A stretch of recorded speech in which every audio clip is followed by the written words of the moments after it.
saying? Welcome to the New York Minute Sports Show. I'm New York Minute, and we got a lot to talk about. New York is in panic mode with the New York Yankees and the New York Mets. But I'm going to stay on my side of the fence here, folks. The Yankees are in trouble. Yankees are in trouble. Yesterday was a prime example of why these Yankees aren't the old Yankees that we thought they were. Do you know their record is 0-19 when they get down by 3 or more runs? That just is a team that has no motivation or doesn't think that they have the will to come back. Or it's a team that feels pressure and doesn't steer into it. It steers away from it. And I think that's a lot of the coddling from the manager. Let's start with Aaron Boone. Aaron Boone was hired because they want him to be a talking head for the New York Yankees. They want Aaron Boone to be a vessel of Brian Cashman. If you noticed during the playoffs last year, Aaron Boone coached his ass off. First round, second round. Then his whole managerial style changed in the World Series. So I started thinking, and I was like, you know what? It's because Brian Cashman was like, hey, you did a good job in the playoffs so far. We're going to manage this World Series. And then Brian Cashman infuses himself into this. You know, it's kind of like the Tom Thibodeau thing with the New York Knicks right now, where it's old school meets new school. They don't want the authoritarian as the manager. They want a manager as somebody's friend. And I don't know about you guys, but when a manager or a boss is your friend, you take advantage of them, and a lot of people do. So Aaron Boone and Joe Girardi were two different kind of managers. Joe Girardi would get on Gary Sanchez all the time for working on his defense 5 times a week. So instead of getting rid of Gary Sanchez, they got rid of Joe Girardi. Now, mind you, Gary Sanchez is playing for the Baltimore Orioles and hitting 167 at the current moment. So in professional sports, we take the player over the manager. That's why I'm so surprised that Aaron Boone is still around. It's a rarity that you find a manager with a winning percentage over 600 and has won 600 games in his first 6 years as a manager of a team. But you know what? With this team and the assembled roster, you could always set your watch to about 86 wins or more. But now it seems like the Yankees are struggling, and New York sports is struggling on a whole. So, that being said, Aaron Boone is the problem with the New York Yankees. I've said it, and I will continue to say it. They are not scared when they fail or do something dumb and they come back into the dugout. That's because nobody is scared of Aaron Boone. You know, I spoke to somebody that was a very, very wealthy business management in restaurants. He owned 5 restaurants at one time, and I interviewed him. I asked him, what is the best kind of managerial tactic that you can use on people? And he said to me, he goes, you know what? It sounds really fucked up, but fear. Fear is the best motivator. And I agree that, and there's no fear in that locker room. The fear isn't coming from Aaron Boone. The fear isn't coming from Aaron Judge. Because Aaron Judge, great player, captain. But guess what, Aaron? When you're the captain of the team, you have to be on people. You have to get on people's cases, and you don't always have to be the nice guy or the liked guy. Okay, Derek Jeter wasn't always liked. Jorge Posada wasn't always liked, but people respected them. And then Big G is going to be the enforcer, big brother of the locker room when he can't even fucking play. He hasn't hit a home run since October of 24. So that brings me to my next subject. The New York Yankees have an albatross, and this albatross is called Marcus Stroman, DJ LeMahieu, and Giancarlo Stanton. These guys combined for $74 million worth of salary. Marcus Stroman makes more money than the highest paid player in the NHL, which is $18.8 million. DJ LeMahieu makes $16.6, and Giancarlo Stanton makes $27.5, with an escalating salary next year to $28.5 because they backloaded the contract. One of the worst contracts ever. But I'll give it to Big G. He does great in the playoffs, and they should keep him on ice until about August, and then he comes back and he's healthy for the playoffs. But I digress. Last night's game made me sick to my stomach. Anthony Volpe. How much is Anthony Volpe going to be allowed to mess up and be able to play every single day. Wells and Volpe both combined aren't as talented as Jason Dominguez, and you refuse to play him every day. Jason Dominguez is the future of this franchise, and I don't know why the Yankees are fiddle-fucking around and playing Trent Grisham and Cody Bellinger over Jason Dominguez. It's going to come down to this. Either the Yankees are in a youth movement or we're trying to win a chip. Shit or get off the pot, Yankees. I think that's the name of this episode, Shit or Get Off the Pot. Because you can't have your cake and eat it too. You need more consistency on this team as well. The batting order needs to stay the same for about a day. Okay? You need to lock guys into the 7, 8, 9 position in that bullpen where they can hang their hats. None of this bullshit with Weaver and Williams anymore. Williams is the closer, Weaver's the 7, 8, and let's get a guy in the 7. Cruz just went down. Hamilton sucks. Jonathan Loaiza still finding his shit. And if I see Al Leiter Jr. again, I'm going to tear my hair out. Try to move any 3 of those guys in a package deal for more bullpen Rs. Just reload. You know what? Other teams might be able to find a diamond in the rough with one of these guys and change something, but we need to make drastic changes right now.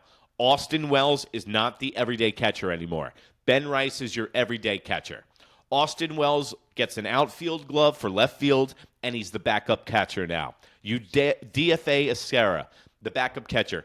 Too many interferences. It's a great story. He's an Uber driver. He's not a Major League Baseball player.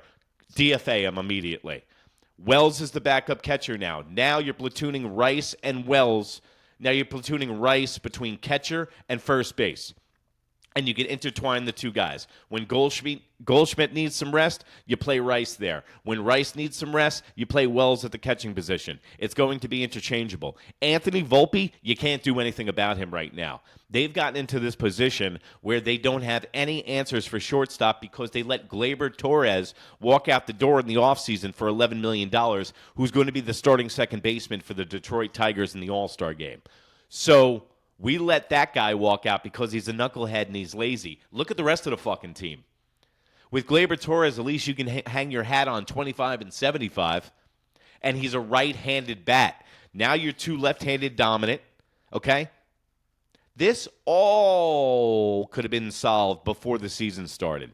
You retain Gleyber Torres, your second base is taken care of. You put Volpe at shortstop, and you play Jazz at third, and you run with that. But no, we wanted to get cute. We wanted to put Jazz at second, and now we're looking at DJ LeMahieu, the Tin Man, every day on the fucking field. I can't watch DJ LeMahieu play baseball anymore. I don't even care if he's productive. It is detrimental to the rest of the team and the development of the rest of the Yankees, and you're log jamming the Yanks. The answer for this team is in-house. If you notice, since they add teams to the playoffs in Major League Baseball, the trade deadline is bullshit. You got the same teams picking from the same bare bones as everybody else, and guess what? The same team in the same town that has the same record as us right now, the New York Mets, are looking for the same shit that we need. So we got 12 teams looking for the same thing when 3 teams are only giving it up. Think about it right now. Who are the teams that are really out of it? The Arizona Diamondbacks in the West, because that division is so strong, and then you have your usual suspects, the Sacramento A's, the Rockies, the Angels. So who wants guys from that? So there's no answers in the trade deadline unless the Yankees move all their prospects like Spencer Jones, Lombard Jr., because no one's touching Volpe or Wells with the 10-foot pole. So that's the only things that's going to make a difference. And I don't want to see them making a big deal. I want them holding on to their position players. I want them holding on to their future center fielder, Spencer Jones. I want an outfield of Aaron Judge, Spencer Jones, and Jason Dominguez. Goodbye, Cody Bellinger. Goodbye, Trent Grisham. Goodbye, all these guys. Trent Grisham, we got to get to this. Trent Grisham, if you remember Carpenter from the St. Louis Cardinals that we got a couple of years ago, and he came into the second half of the season, and he hit 13 home runs. They're doing the same shit with Trent Grisham. They design these guys' swings for the short porch and right. This is a blip in the radar for Trent Grisham. He didn't find something. He's not a good player, okay? And especially with the Yankees franchise who thinks guys just get lucky. They don't get hot. The same franchise that benches Anthony Volpe after he goes 3 for 3 after a 1 for 32 slump, and they bench him the next day. Listen. The Yankees, I said it for the first loss in this series. You can mark it down. This might be the time that they lost the division. My next-door neighbor has a leaf blower going, and it sounds like the end of the world. Hold on.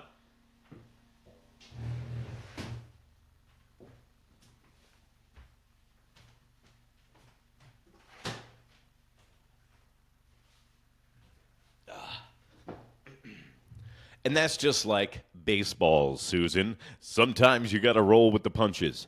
I don't see any life in this team. Sometimes you need change for change's sake. And I think that's why Aaron Boone's got to go. So let's actually go to the Aaron Boone press conference because I didn't get to hear it the other night.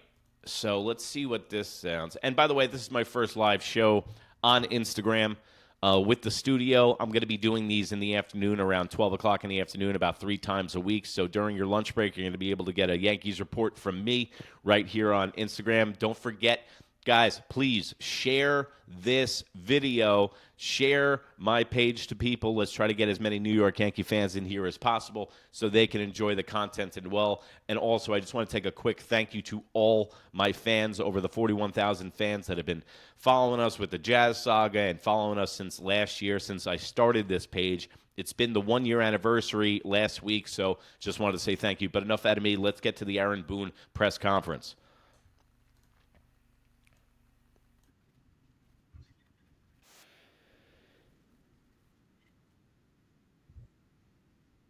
Balls with runners in scoring position. So, okay, so a lot of people get on Aaron Boone's case for saying that kind of stuff. We've struck the ball well, but it is true in baseball.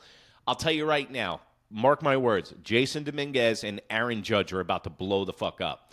When you watch this team enough, I mean, Aaron Boone tries, man. I feel bad for the guy. But when you watch this team every day like I do, and I'm a layman, I obviously don't know as much as Aaron Boone, but when you watch these guys, you can tell when they're about to take off. Kind of like Aaron Judge last year in the World Series, I know, before he dropped that ball. But in Game 5, you could tell the whole postseason he was working back up towards it. And in Game 5, he hits that double and a home run, and you're like, he's back, and then they lose the series. But you can tell when guys are going right. And there is such things as loud outs. Okay, I am a firm believer in that. There is bad luck outs. Juan Soto was leading the major leagues in bad luck outs for the first 2 months of Major League Baseball, and look at what he's doing right now. So I'm not going to get on Boone's case for that, but, I'll get on for everything else.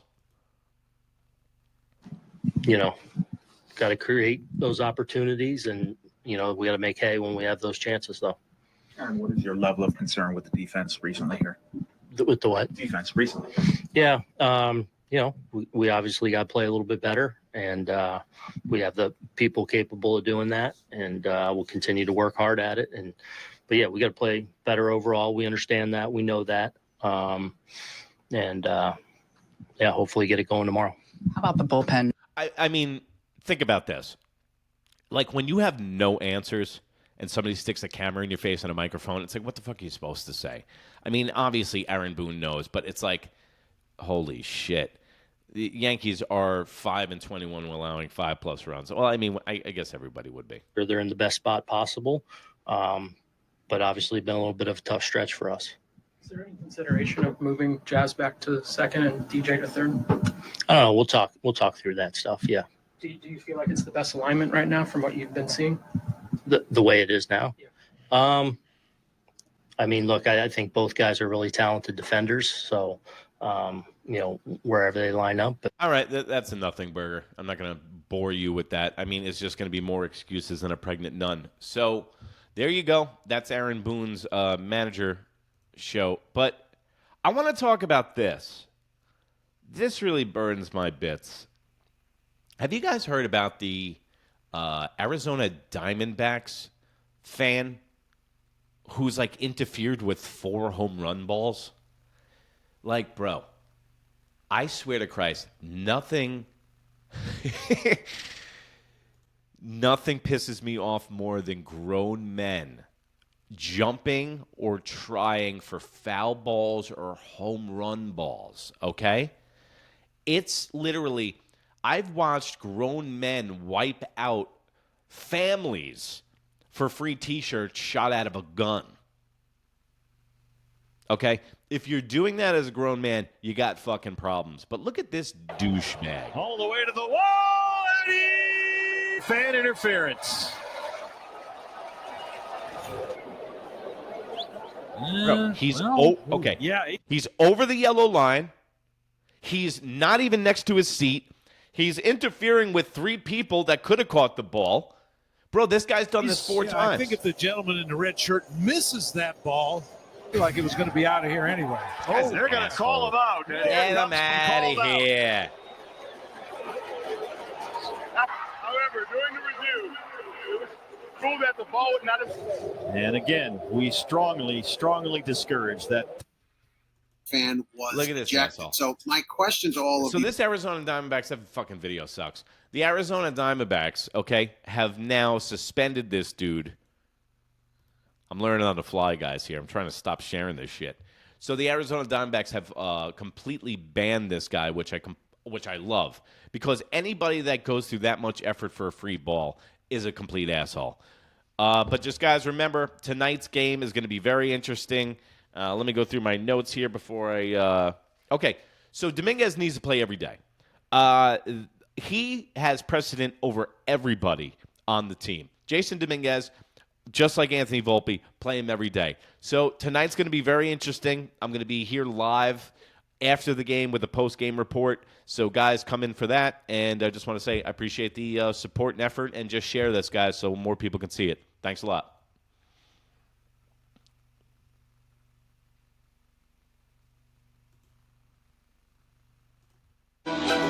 It's